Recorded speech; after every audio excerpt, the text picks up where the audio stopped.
ये कहानी है दो बच्चों की जो एक गांव में रहते थे। उनमें से एक 6 साल का था और एक 10 साल का। दोनों बहुत अच्छे दोस्त थे, बिल्कुल शोले के जय और वीरू जैसे। दोनों हमेशा साथ साथ रहते, साथ साथ खेलते, साथ साथ खाते पीते, साथ साथ नहाते धोते। नहीं धोते नहीं, ये थोड़ा ज्यादा हो गया। तो एक दिन वो दोनों गांव से थोड़ा दूर निकल गए और खेलते खेलते उनमें से जो बड़ा बच्चा था 10 साल वाला, वो एक कुएं में गिर गया और जोर जोर से चीखने चिल्लाने लग गया क्योंकि उसको तैरना नहीं आता था। अब जो दूसरा बच्चा था छोटा सा 6 साल का, उसने अपने आसपास में देखा और उसको कोई नजर नहीं आया, उसको कोई नहीं दिखा जिसको कि वो बुला सके हेल्प के लिए। और फिर उसकी नजर पड़ी एक बाल्टी में जिसमें एक रस्सी बंधी हुई थी। उसने एक सेकंड भी वेस्ट नहीं किया, उस बाल्टी को उठा करके कुएं में फेंक दिया और अपने दोस्त को बोला कि पकड़ ले इसको। उसके दोस्त ने पकड़ा और वो अपनी पूरी ताकत लगा करके पागलों की तरह उसको खींचने लगा। खींचता रहा, अपनी पूरी जान लगा दी उसने। छोटे से बच्चे ने 6 साल के और 10 साल के बच्चे ने उस बाल्टी को पकड़ा हुआ था। खींचता रहा और तब तक नहीं रुका जब तक उसने अपने दोस्त को बचा नहीं लिया, जब तक वो बाहर। अब यहां तक तो ठीक था, यहां तक तो ये कहानी समझ आती है। लेकिन हुआ क्या कि जैसे ही ये दो बच्चे जब दोनों एक हो गए, जब बाहर आए और आकर के गले मिल रहे, रो रहे और खुश हो रहे, एक तरफ से उनको डर भी लग रहा था। डर था कि अब गांव जाएंगे तो बहुत पिटाई होगी जब उनको बताएंगे कि ऐसे हम कुएं में गिर गए और ये सब चीजें हुई। लेकिन मजे की बात है, ऐसा कुछ भी नहीं हुआ। वो जब गांव गए और जा करके उन्होंने अपने घर वालों को बताया, बाकी गांव वालों को बताया, तो किसी ने विश्वास नहीं किया, पूरे गांव वालों ने। और वो अपनी जगह बिल्कुल ठीक थे क्योंकि उस बच्चे में इतनी ताकत भी नहीं थी कि वो एक बाल्टी पानी से भरी हुई वो उठा सके।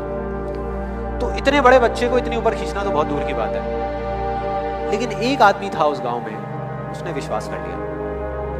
उनको सब रहीम चाचा कहते थे, उस गांव के सबसे समझदार बुजुर्गों में से एक। और सबको लगा कि यार ये कभी झूठ नहीं बोलते, अगर ये कह रहे हैं तो जरूर कोई ना कोई बात होगी, कोई ना कोई वजह होगी जिस वजह से ऐसा कह रहे हैं। और फिर सारे गांव वाले इकट्ठे होकर के उनके पास में गए और जाकर के बोले कि देखो जी, हमें तो कुछ समझ आ नहीं रहा, आप ही बता दो कि ऐसा कैसे हो सकता है। तो उनको हंसी आ गई। वो बोले कि यार इसमें मैं क्या बताऊं, वो बच्चा बता तो रहा है उसने कैसे किया। बाल्टी को उठा करके कुएं में फेंका, उसके दोस्त ने बाल्टी को पकड़ा, उसने रस्सी को खींचा और अपने दोस्त को बचा लिया। तो आपको पता तो है उसने कैसे किया, बच्चा बता तो रहा है, इसमें मैं क्या बताऊं। तो सारे गांव वाले उनकी शक्ल देख रहे। फिर कुछ देर बाद वो बोले कि सवाल ये नहीं है कि वो छोटा सा बच्चा ये कैसे कर पाया, सवाल ये है कि वो ये क्यों कर पाया, कि उसके अंदर इतनी ताकत कहां से आई। तो बोले इसका सिर्फ एक जवाब है, सिर्फ एक, कि जिस वक्त उस बच्चे ने ये किया, उस टाइम पे उस जगह पर दूर दूर तक कोई नहीं था उस बच्चे को ये बताने वाला कि तू ये नहीं कर सकता। एक घोड़ों की रेस थी, अलग अलग पंचायतों से घोड़े बुलवाए गए। एक पंचायत में घोड़ा नहीं था तो पंचायत ने कहा भाई साहब अपने गांव की इज्जत का सवाल है। उन्होंने बोला क्या किया जाए कि घोड़ा नहीं है, गधे को तैयार करो। अब उन्होंने पूरे गांव ने ढूंढा, गधों में हड़कंप मच गया और मरवा दिया, रे घोड़ों में भेजेंगे।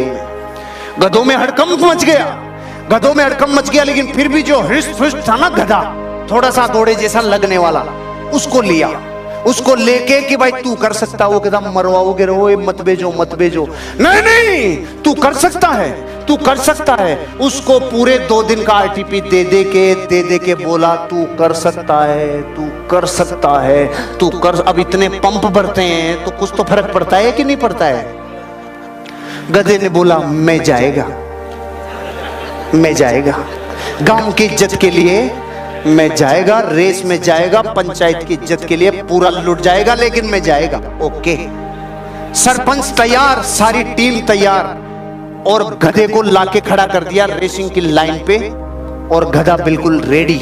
लेफ्ट में देखा घोड़े, अरे पारे मर गए रे, राइट में मर गए रे पारे, कांपने लग गए पांव। अब गधा वहां तो ठीक था, लेकिन घोड़ों में पहुंचने के बाद तो फर्क पड़ता है ना, कांप रहा है, टांगे कांप रही है, और विसिल बजने वाली है। और विसिल बजने के 5 सेकंड पहले वो हुआ जिसने प्रकृति के नियम ही बदल दिए। विसिल बजने के 5 सेकंड पहले गांव के सरपंच ने गधे की पूंछ उठा के आधा किलो मिर्ची डाल दी। आधा किलो मिर्ची डाल दी। और आप कह रहे हो कि रेस का रिजल्ट क्या हुआ? अरे रिजल्ट 6 महीने तक गधा रुका ही नहीं, रुका ही नहीं, रुका ही नहीं, रुका ही नहीं। 5-6 रेस और हो गई 6 महीने में, वो रुका ही नहीं। क्यों? जिसके आग लग रही होती है ना, आग, वो नहीं रुक सकता। एक गधा भी घोड़ों को हरा सकता है जब डिजायर अपनी तड़प पे होती है। इस कहानी का मैसेज ये है। इसी कहानी, एक बार एक लड़का अपने गांव से शहर गया इंटरव्यू देने के लिए। जॉब के लिए उसने अप्लाई किया था। बहुत दिनों के बाद उसका इंटरव्यू के लिए नंबर आया। इंटरव्यू में जब उसका नंबर आया, फाइनली बहुत लंबी लिस्ट थी। अंदर पहुंचा तो जो बंदा इंटरव्यू ले रहा था उसने एक के बाद एक सवाल करने शुरू किए। उसने पूछा कि आपका नाम क्या है, कहाँ से आए हो, किस पोस्ट के लिए अप्लाई किया था, बहुत सारी बातें चल रही थी। फिर उसने पूछा कि क्या आपने स्कॉलरशिप के लिए कभी अप्लाई किया था? तो लड़के ने कहा कि नहीं। बोले आप क्या करते हो? तो उसने बताया कि अभी तो मैं बेरोजगार हूँ। बोले आपके पापा क्या करते हैं? तो उसने बताया कि मेरे पापा फार्मर हैं, किसान हैं, खेती करते हैं। तो जो इंटरव्यूअर था उसने पूछा कि क्या आपने कभी अपने पापा की हेल्प की है फार्मिंग में? तो उसने कहा नहीं, मैं कभी भी खेत में नहीं गया क्योंकि पापा को पसंद नहीं है। पापा चाहते हैं कि मैं उनकी तरह किसान ना बनूं, बल्कि वो चाहते हैं कि मैं अच्छी नौकरी करूं। तो इसलिए वो मेरी पढ़ाई पर सारा फोकस रखवाते थे। तो वो चाहते थे कि मैं पढ़ाई करता रहूं। तो जो इंटरव्यूअर था उसने कहा कि एक काम करना, आज आप अपने गांव जाओ, जाकर के अपने पापा से मिलो और उनके हाथ पैर देखना और कल फिर से आना। लड़का जैसे ही इंटरव्यू के बाद बाहर निकला तो बड़ा खुश हो गया। लड़के को लगा कि कल आना का मतलब है कि नौकरी पक्की हो गई है। वो शहर से मिठाई लेकर के घर पहुंचा। गांव में जाकर के पिताजी को बताया कि पापा नौकरी लग गई है। उन्होंने कहा कि कल आना। तो कल आने का मतलब तो ये होता है कि जॉब लग गई है। तो गाँव में मिठाई उठाई बंटने लगी, पिताजी को बांटी, माताजी को बांटी। घर में सब कुछ खुशी का माहौल चल रहा था। लड़के को बात याद आ गई जो इंटरव्यूअर ने कहा था कि अपने पापा के हाथ पैर देखना। तो उसने पापा से कहा कि पापा अपने हाथ दिखाओ, हथेलियां आपकी मेरे को देखनी है। तो वो जिद करने लगा। तो पहले तो पापा ने छुपा लिया क्योंकि उनको मालूम था कि उनके हाथ पैरों की क्या हालत थी, लेकिन फिर भी बच्चे ने जिद की तो उन्होंने अपने हाथ आगे कर दिया। लड़के ने देखा तो उसके पापा के हाथ बहुत ज्यादा सख्त थे। जगह जगह से हथेलियां फटी हुई थी, पैर फटे हुए थे, हाथ पैरों की हालत बहुत खराब थी। खेत में काम कर करके वो बूढ़े हो चले थे। पिता के हाथ पैरों की हालत देख करके उस लड़के की आंखों में आंसू आए और वो पापा के पास बैठ गया। उसने बोला कि पापा बस आज मैं आपसे बात करना चाहता हूँ। आज आपकी और मेरी बात होगी। आप मुझे बताओ, खेती के बारे में बताओ, खेत के बारे में बताओ, क्या क्या आम बोते हैं। बहुत सारी बातें वो करने लगा क्योंकि बच्चा थोड़ा डिस्कनेक्ट हो गया था। वो फैमिली से दूर चला गया था पढ़ने के लिए और उसके बाद उसके लिए फैमिली बस एक आने जाने के एक मीडियम बन गई थी। उस दिन उसने बहुत सारी बात की। रात कब बीती मालूम नहीं चला। अगले दिन वो फिर से शहर गया इंटरव्यू देने के लिए, फिर से वहीं पहुंचा। तो जो इंटरव्यूअर था फिर उसने पूछा कि आपने अपने पापा के हाथ पैर देखे? तो लड़के ने कहा हाँ देखे और मुझे बहुत रोना आया। तो उन्होंने बोला कि ऐसा क्या हुआ, क्या क्या आपने फील किया कल, मुझे सारी फीलिंग्स बताओ। तो लड़का बताने लगा कि मैंने अपने पापा के हाथ पैर देखे। उसके बाद मुझे लगा कि शायद मैं उनसे डिस्कनेक्ट हो गया था, मैं अपने पापा से बात नहीं करता था। खेती के बारे में मुझे मालूम ही नहीं था। मुझे मालूम नहीं था कि मेरे पापा कितना काम कर रहे हैं, कितनी मेहनत कर रहे हैं धूप में। तब जाकर के मेरे लिए पैसा आ रहा है, तब जाकर के मेरी EMI भरी जा रही है, तब जाकर के मेरे लिए फीस का पैसा इकट्ठा हो रहा है, रहने का पैसा इकट्ठा हो रहा है। मुझे कल रिश्तों की अहमियत समझ में आई। मुझे कल समझ में आया कि निस्वार्थ कैसे कोई दूसरे के लिए जी सकता है। ये बात जैसे उसने बोली, इंटरव्यूअर ने कहा कि अब आप सिलेक्ट हो गए हो क्योंकि यही सारी क्वालिटीज मुझे अपने मैनेजर में चाहिए थी। ये छोटी सी कहानी बहुत बड़ी बात सिखाती है। जिंदगी में हमारे सबके पास में बहुत बड़ा सीक्रेट है, बहुत बड़ा खजाना है जिसका नाम है पेरेंट्स। मेंढक चल रहे होते हैं, 2 फ्रॉग चल रहे होते हैं। 2 फ्रॉग्स चल रहे हैं तो अचानक आगे एक खाई आती है, एक में वो गिर जाते हैं। 2 फ्रॉग्स चल रहे हैं, अचानक एक खाई में वो गिर गए। दोनों फ्रॉग गिरे तो वो कोशिश कर रहे हैं बाहर निकलने की, जंप करने की कोशिश कर रहे हैं। पत्थरों के साथ, मिट्टी के साथ रगड़ रहे हैं, कहीं खून निकल रहा है लेकिन कोशिश कर रहे हैं। ऊपर से 5-6 फ्रॉग, 5-6 मेंढक और आ जाते हैं जो उनको सलाह देनी शुरू कर देते हैं, जो हमारे साथ भी होता है। 5-6 मेंढक और आ जाते हैं, उनको सलाह देनी शुरू कर देते हैं। कहते हैं ये खाई बहुत गहरी है, तो इससे बाहर निकल नहीं पाओगे, कोई फायदा नहीं है इतनी गंदी, इतनी तपस्या भरी, इतनी दर्द भरी मौत का, इतनी दुख भरी मौत का कोई फायदा नहीं है। आराम से शांति की मौत बन जाओ। एक फ्रॉग उसी वक्त शांत हो जाता है। ऊपर बैठे बड़े बुजुर्ग रिश्तेदार यार कह रहे हैं कोई फायदा नहीं, रुक जाता है, थम जाता है कि आगे नहीं बढ़ना।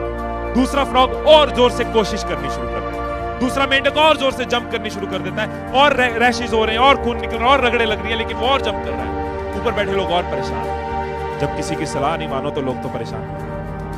वो और परेशान। तुझे समझाया है इतनी दर्द वाली मौत को मत इनवाइट कर, इतनी दर्द वाली मौत को मत बुला, आराम से शांति से मर जा।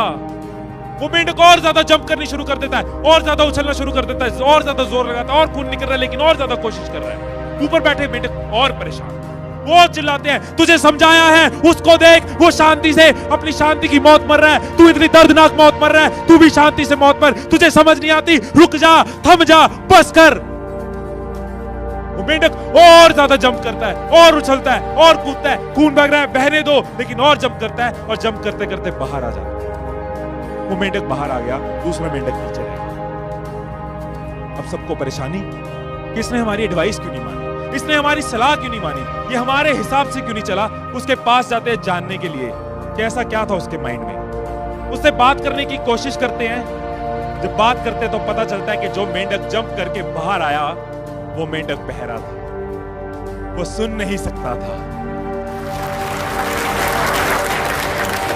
जब मेंढक उसको डिस्करेज कर रहे थे, जोर जोर से चिल्ला रहे थे कि तू नहीं कर सकता, तेरे बस की नहीं है, उसको लग रहा था इनकरेज कर रहे हैं, हौसला दे रहे हैं, वो और जोर से जंप करता था। वो और मना करते थे, मत कर मत कर, उसको लगता था बोल रहे हैं कर पाएगा, और वो और ज्यादा जंप करता। जब आसपास की नेगेटिविटी तंग करे तो ऐसे लोगों के आगे बहरा होना ही अच्छा है।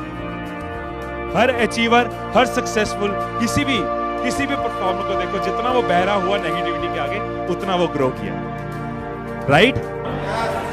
ये चीज हमारे साथ भी होती है। नेगेटिविटी आसपास आएगी, आपको रोकेगी, हालात रोकेंगे, टोकेंगे, लोग डराएंगे, धमकाएंगे, सिचुएशंस इरिटेट करेंगी, फ्रस्ट्रेट करेंगी, कदम बार बार डगमगाएंगे, लेकिन हमें चलते रहना होगा, हमें बढ़ते रहना होगा। People will rate you, people will hate you, people will shake you, people will break you, but it is you who is going to make you, it is you who is going to make you.